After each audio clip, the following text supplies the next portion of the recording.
Hello, this is Sinta Ebersohn from Fair Divorce, and today we're going to have a very interesting conversation about deaf people and the impact that has on relationships and the divorce process. And with me here is Retha van Merwe and Andries van Niekerk of the National Institute for the Deaf. Retha and Andries, thank you so much for being here and joining us for this conversation. It's a great pleasure. Okay. Please tell us, Retha, from your experience of being a deaf person, how does that impact a relationship? Does it make it more difficult? Or let me maybe first ask, are you in a relationship with somebody who's also deaf or somebody who can hear? If you'd like to maybe just tell us a bit more about that. I am a deaf woman and my husband is deaf as well. So our relationship is great because he uses sign language and I use sign language. We don't have any communication challenges. So it's similar to hearing people. Identical. So there's no barrier to communication, and in our case, the same. But if it's a deaf person and a hearing person, then communication is a challenge. But if the hearing person knows sign language very well, then communication isn't a barrier. Then access is there. So for me as a deaf person, my husband is deaf as well. We don't have challenges. We have similar to what hearing couples have. That's great. And do you have children? Yes, I have 2 kids, and they are now 10 years old. And are they deaf or can they hear? They are both hearing. Okay, that's very interesting. I'm thinking, how do you raise children who can hear from when they're very small and you have to communicate with sign language? How does that start out when they are really small? My children obviously live with us in the house, so they are exposed to the way that we communicate. So they've learned that as they grow up.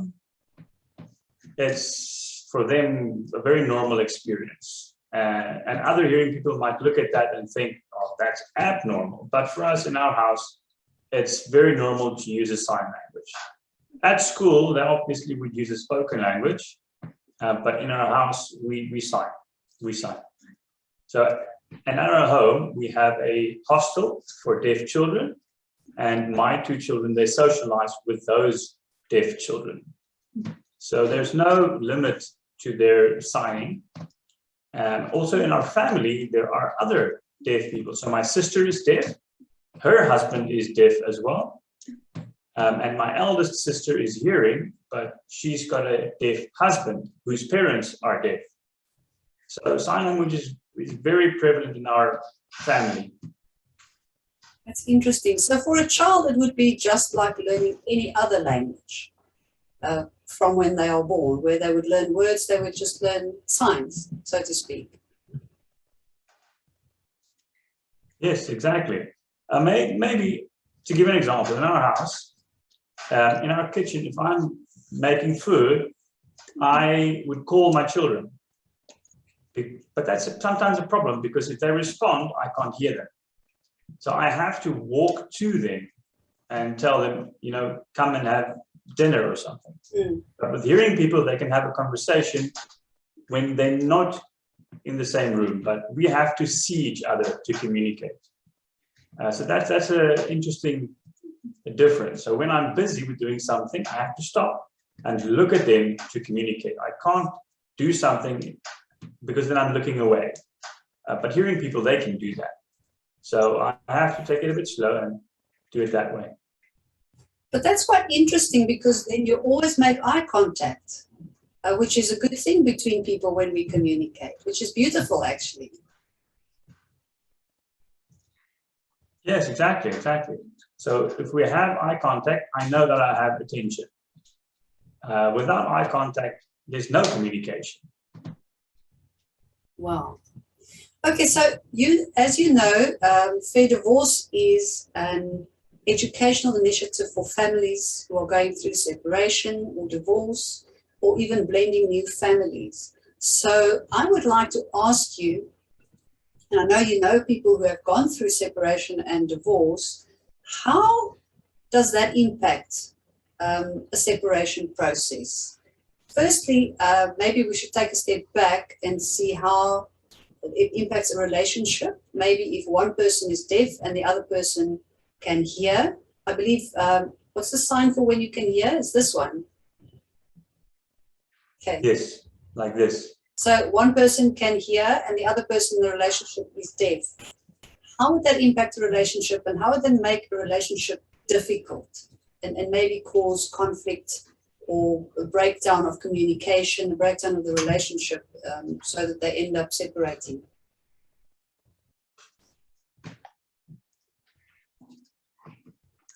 In that relationship, communication is a big challenge because it's about language differences. So if I'm expressing myself and the partner misunderstands me or doesn't understand me at all, that's where your relationship starts to diverge. Again, what comes up for me is that it's pretty similar to just speaking French and English, for example, because sign language is literally just another language. Yes, yes, exactly. So it's about learning the other person's language, just like we need to learn each other's love languages, for example.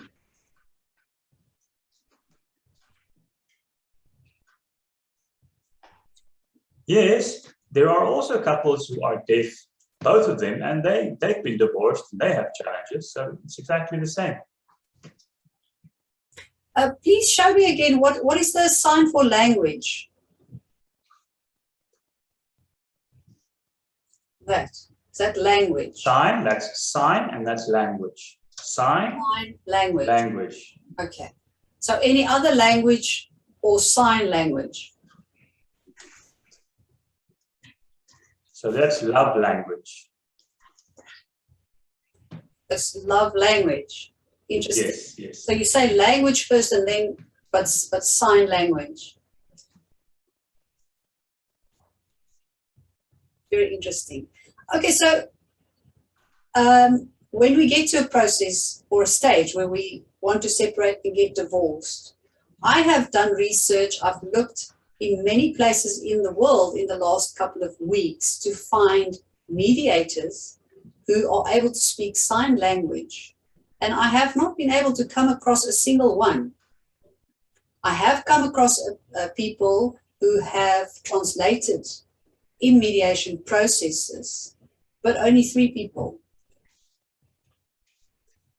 So it's a very sad situation for me because there are many people in the world who are deaf, who can't hear, and they have to have the right support when they're going through a divorce, not only on a legal level because of the legal process, but also on an emotional level and a spiritual level. So I'd love to know what you think about that, what you know from the people that you know have gone through divorce. Was it difficult? Was it frustrating? Or do you bring of your own people along with you to translate?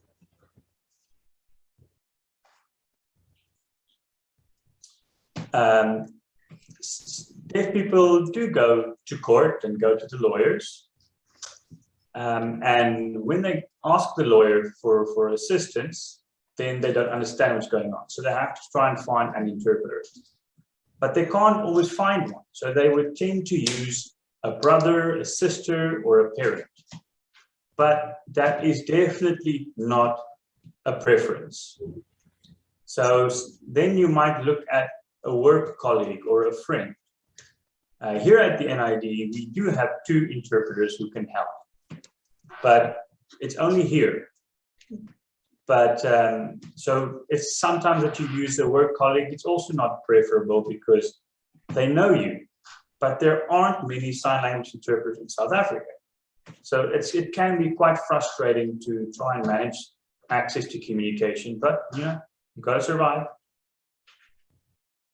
I find it quite surprising that I was not able to. I know there are some people who wanted a divorce. They go to court, and that the court should organize an interpreter. Yes. And the court says, sure, fine, we'll do that. And this happened in Cape Town. So they provided a sign language interpreter, and the deaf person did not know the interpreter. And the process went so well. And it was efficiently handled. And the divorce was finalized, and then they could continue with their lives without worrying about someone knowing inside information. Boosted, it's a little bit difficult because you tend to know the people. It tends to be a family member or a work colleague or a friend, which is not ideal. And that is also not good for privacy. Some people don't want their family to be involved in the process.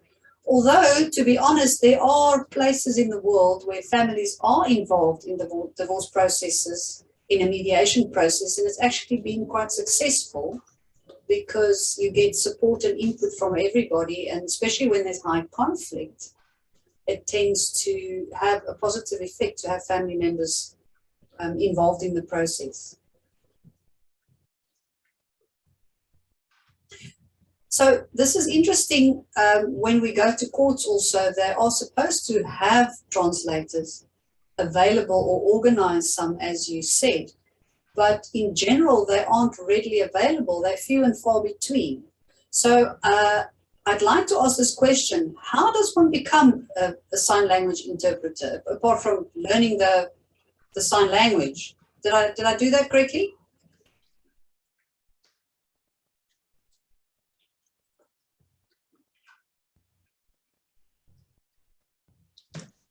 Today, there are different technologies that you can use.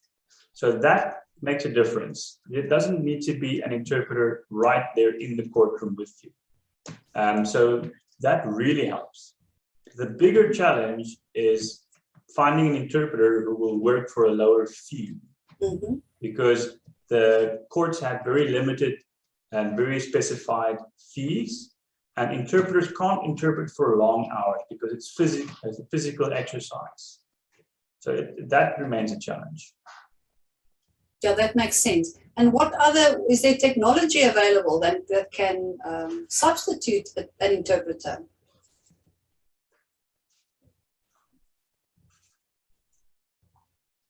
No. There are some that's in research and development, but not yet. I don't know if there's something in other countries, but something similar. There is an organization called Convo, and then they have what's called relay interpreting, but we don't have that in South Africa. So yeah, we have to do that ourselves, arrange it ourselves, or without an interpreter, you resort to writing down on a piece of paper, and you gotta use what you have and make the best of the situation. Yes, make the best of it. Thank you so much. That's very informative.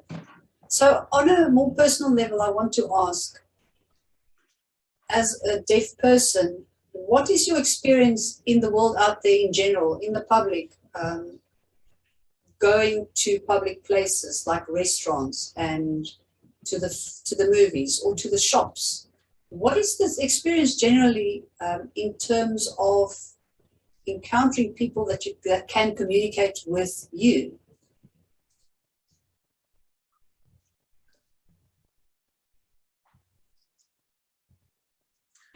So I stay in Worcester, and there are quite a large number of deaf people, and more hearing people will know how to communicate.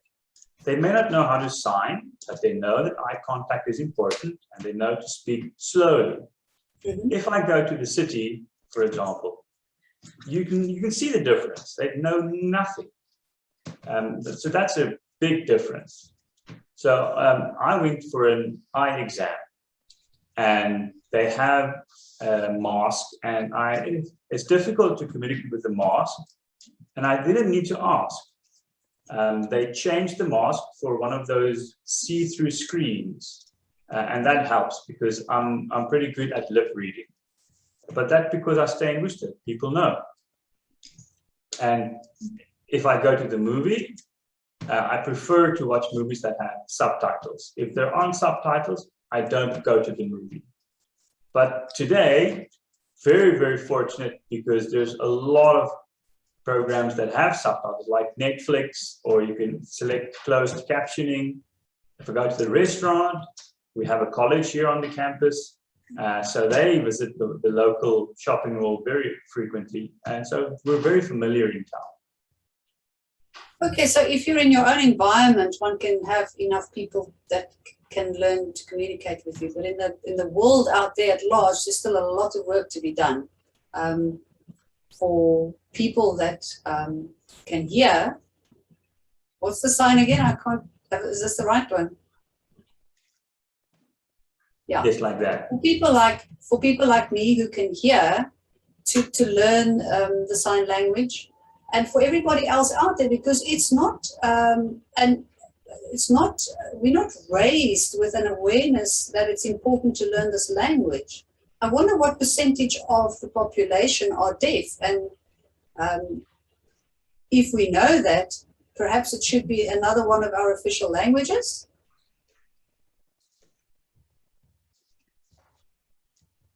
Interesting that you say that, because they are in the process of making South African Sign Language an official language. It's not yet, but it's definitely on its way. If I go outside of our town and I see this person does not know how to communicate with me, then I have to provide them instructions and say, you have to talk slowly. I use my phone and I type it in the spoken language. And then I say, just repeat yourself. And then they hopefully understand and cooperate. Wow.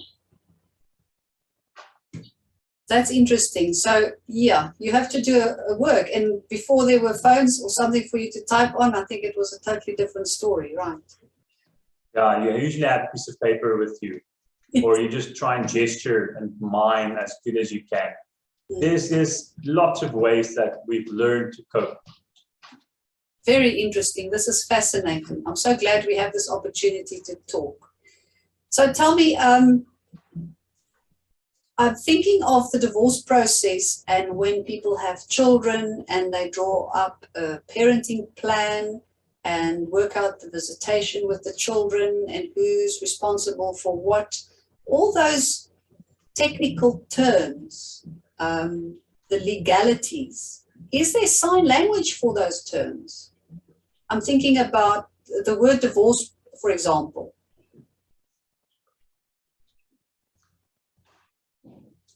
Is that the sign for divorce? Yes. It looks like you're gesturing, pulling off your wedding ring. But there's that's what it's supposed to look like, yes. But you have a facial expression too.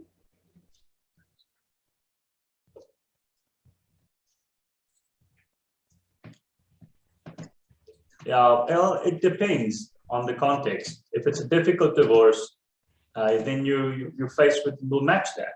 Yes. If it's been a simple and efficient divorce, if you really have a bad relationship, if you're fighting throughout the divorce, or if you have some serious emotions, then that would fit and that would show on your face. But if you're fine, if you're happy with the divorce, that would also show on your face. The divorce, sometimes people just forgive the other person and, they're fine with the divorce. But sometimes there's nothing like that. You just remain fighting throughout the whole process. It's interesting. I love the facial expressions. I think when you use sign language, you're much more expressive than when we're talking normally. We don't really make many facial expressions, or they're more subtle. Yes, that's true. And because I use sign language, facial expressions, it's part of it. You can't separate the two. Wow. Okay, so this would be divorce, depending on how I experience it. Yes. Okay. And what would a court be, the court that you go to?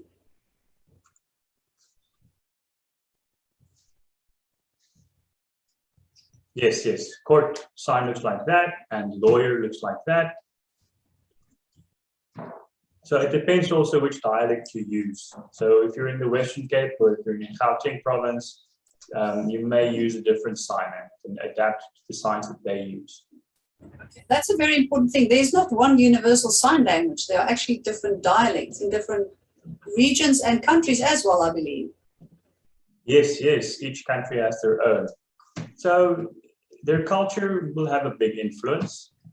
So in our Afrikaans culture, we do a picnic and the sign looks like that. But if the picnic looks different and you use a different basket, then the sign would look different as well. So our sign looks like this because this is how we do it. But if other people do it differently, the sign would change. So in America, they use American Sign Language. And here we use South African Sign Language. In Australia, they use Auslan. In the UK, they use BSL, which is British Sign Language. So yeah, it's lots of different diversity. Well, that can lead to misunderstanding also, I think, eh? Yeah, maybe it's possible. Maybe, so I use South African Sign Language, but in another country like Austria, perhaps we have the same sign, but there's different meanings. Yes. But that you pick that up really, really quickly. So it's easy to spot. So would you please show us again? Let's just learn a few basic words. Divorce would be like this. What is court again? Is that court? First like that and then like that.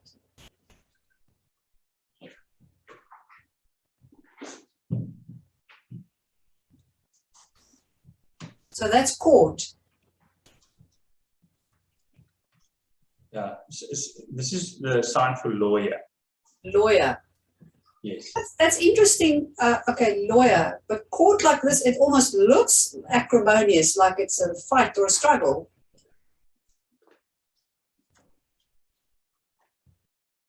Interesting. Yeah, it's a clearer sign.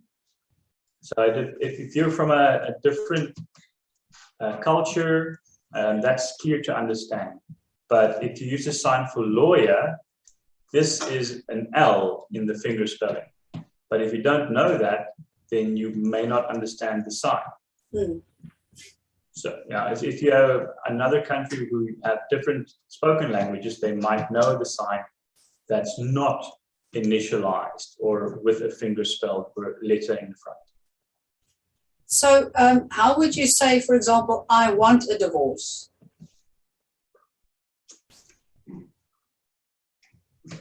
So you would say I, and you would say want, and then you would say divorce. What is want? It's I want. I want a divorce. Yes, want. Yes. Want. Okay. Wow, that's very interesting. So that's a breakup. I think it's important which way you hold your hands, because this would mean something different than that. Is that correct? Or does it depend on whether you're right or left-handed? It doesn't really matter, but that's a sign for relationship. Relationship. So yeah, you would use your dominant hand as the one that's on the top. Okay, yeah. Relationship. So that's a relationship. And breakup. Yes, and then a breakup. Fascinating. Do you have any idea of how many signs there are in sign language?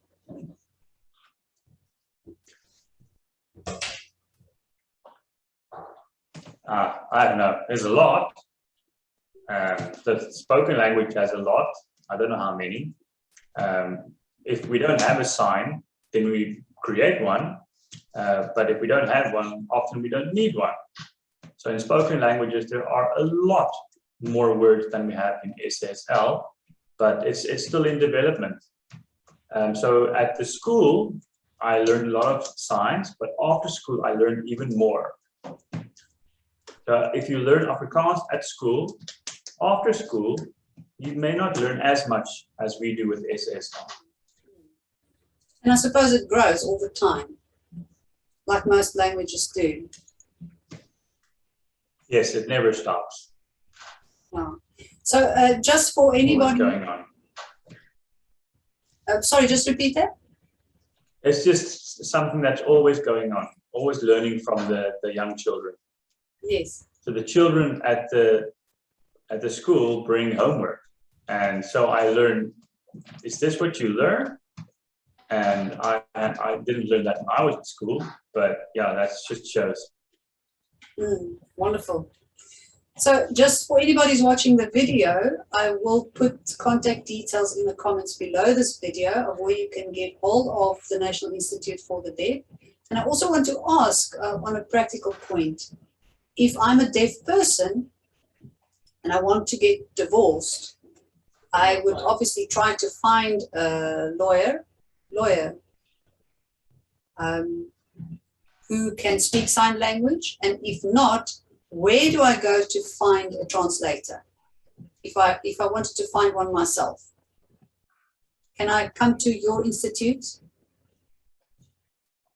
You can contact the NID, yes. The more deaf people become aware of interpreters in their community, the easier it will be to find one. The court themselves are supposed to be responsible for finding a sign language interpreter. But you have only 2 interpreters, and can they work anywhere in the country? I suppose at the moment with Zoom anything is possible, but when do they go in person as well?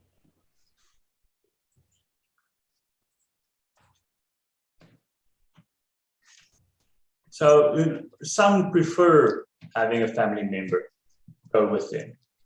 So that is the case, because there aren't many sign language interpreters. But if you know of one, they tend to charge a fee, and you don't need to pay your brother or your mother. Yes. If you are deaf and you have a good education, you have good qualifications, then you can afford that. But deaf people who don't, they don't have access to the money to pay for a sign language interpreter for longer hours. So it gets difficult. Yes, and unfortunately they are already. Sorry, please. If you look at the government, they don't provide special funding for sign language interpreters. So that'd be nice to have. Oh, that's a new campaign to start, which would be a good thing. Because the deaf people must take responsibility for that. And they have to say, please provide an interpreter. And if they don't, well, then you have to find another way. Yes, and unfortunately, the fees to get divorced, the legal fees and costs are already quite high. So one would want to try and minimize that as much as possible.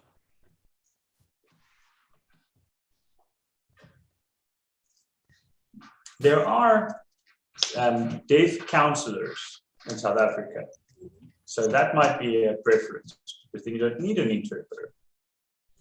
And on your website, do you have resources or maybe directories of people who can speak sign language available, or can one contact you directly to get information? Let's say I live in Bloemfontein and I'm looking for someone. Can you direct me to someone or give me contact details? Yes, we can. Typically, there's a school for the deaf with a social worker or perhaps a psychologist who may have some level of sign language. And those you can ask. And they tend to have some proficiency, and you can use them. You can also perhaps look at places that have sign language training, which tends to be in the cities, and there you can find someone to help. So I recently went to the bank, and I lip read in Afrikaans. And when I was helped, I couldn't lip read because they spoke English. And behind me was someone who we taught sign language in the class. And I asked that person, can you please help? And he came and he helped me out. So if there are more people who learn, it makes it much easier. It solves everything. I'm hoping that it will be made an official language pretty soon, because then it will obviously increase the number of people who can speak sign language to quite a degree. That would be fantastic. Yes. Well, this is such a privilege to have this conversation. I'm so grateful for the opportunity to talk to you, and I'm hoping to create awareness out there. And this is not only for families who are going through divorce, but for everybody out there. There's a whole world of people that I have always felt I can't communicate with because I don't speak sign language. And I've always wanted to learn it my entire life. And I'm proud to say that I've recently started. I've got an app on my phone that I think it's called, it teaches South African Sign Language, and it's called Finger Talk. Do you know that? Yes, I've seen that. So I've been playing around on that one and learning how to spell my name. It's Sinta. It's S-I-N-T-A, which is the Well S. done. I'm confused The S now. is just the thumb is in front. Is that the A? That's the S. S. That's the A. S, yes. I-N-T-A. That's it. Yes, well done, well done. So that I've learned. And then I have to say, thank you. No? Thank you. Please. Oh, that's please. Thank Please. Thank you. Yes, thank you. you. Okay, well, Retha and Andries, thank you so much for being here and having this conversation and It's a educating great pleasure. me about this. It's been an absolute privilege, and I'm very grateful for you taking the time. I'm excited about this as well, because I see that you have a passion for this. And the more people know, the better. It's a small start, but everyone has to start somewhere. Yes, and I'm hoping that the next time we... Sorry, just say that again, Retha. If you can communicate well, then there's access. But if there are barriers, it just makes everything harder. Yes, and I know now that I've started learning only the basic, it's like a whole new world is opening up for me, which is absolutely amazing. And I hope that the next time I speak to you, I'm able to do some more sign language. I'm working on it. Yeah, you have to remember, Rome wasn't built in a day. Yes. It takes time. So if I had to learn some other spoken language like German or Xhosa, it will take a long time. It's just important to socialize with those native speakers. It can take 6 months, 1 year if you do that. But that's good news. I must just, it's about practice. Yes, and daily use. Yes, socializing with deaf people. That's how you're going to really learn it. Don't be afraid to interact. Most deaf people will have patience and try and teach you. I also just find it feels as if my fingers are stupid. You know, they're not used to doing this, but I think it takes practice. Practice makes perfect. Yes. It's similar to, some kind of sport or activity that you've never done. But if you've done it since you were small, you're good at it, but you have to learn. I feel it's similar. And I'm sure you will develop. It's just important that you keep going and socialize and use it every day. Some young people, like for example, Andries' parents are deaf and he signs very well because that's how he grew up. Yes. So yeah, it's a skill anyone can develop. Good. I'm looking forward to it. Well, once again, thank you so much for your time. I appreciate it. It was a great pleasure. Okay. Righto. Thank you. Okay. That's it.